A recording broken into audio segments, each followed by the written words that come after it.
வாங்க பூண்டு ஊறுகாய் எப்படி செய்யுதுன்னு பார்க்கலாம். இந்த மாதிரி பண்ணி வச்சுக்கிட்டிங்கன்னா சோறு மட்டும் இருந்தால் போதும். அது கூட ஒரு அப்பளம் மட்டும் பொரித்து வச்சுக்கிட்டு பிசைஞ்சு சாப்பிட்டோம்னா அல்டிமேட்டாக இருக்கும். இட்லி, தோசை, ரொட்டி கூட கூட சூப்பராக இருக்கும் சாப்பிட்றதுக்கு. இப்போ இதுக்கு தேவையான பொருட்கள் வந்துட்டு வெந்தயம், கடுகு வந்து வறுத்து பொடி பண்ணி வச்சுக்கோங்க. அப்புறமா கடாயில் கொஞ்சம் எண்ணெய் ஊற்றி புளியை வந்து ஒரு எலுமிச்சம்பழம் அளவு புளியை வந்துட்டு வறுத்து எடுத்துக்கோங்க.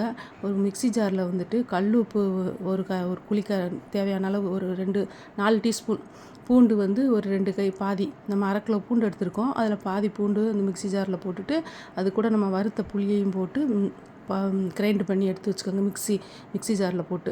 அப்புறமா கடாயில் வந்து நல்லெண்ணெய் விட்டு மிச்சம் இருக்க பூண்டையும் போட்டு வதக்கிட்டு கொஞ்சம் கருவேப்பிலை போட்டு ஒரு கொத்து கருவேப்பிலை போட்டு நம்ம அந்த வறுத்தோம்ல அந்த உப்பு, புளி, பூண்டு மிக்சியில் போட்டு அரைச்சோம்ல அதையும் போட்டு மிக்ஸ் பண்ணிவிட்டு மிளகாத்தூள், மஞ்சள் தூள் வந்துட்டு 1/2 டீஸ்பூனு, மிளகாத்தூள் 4 டீஸ்பூன் உங்கள் காரத்துக்கு ஏற்ற மாதிரி போட்டுக்கோங்க. பெருங்காயம் ஒரு 1/2 டீஸ்பூனு போட்டு நல்லா ஃப்ரை பண்ணிக்கோங்க.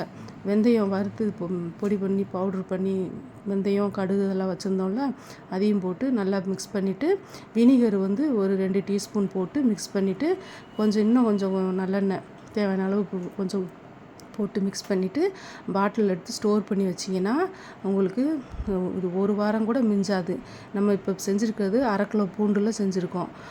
அல்டிமேட்டாக இருக்கும். நீங்களும் இதே போல் செஞ்சு சாப்பிட்டு பாருங்கள். டேஸ்ட்டாக இருக்கும்.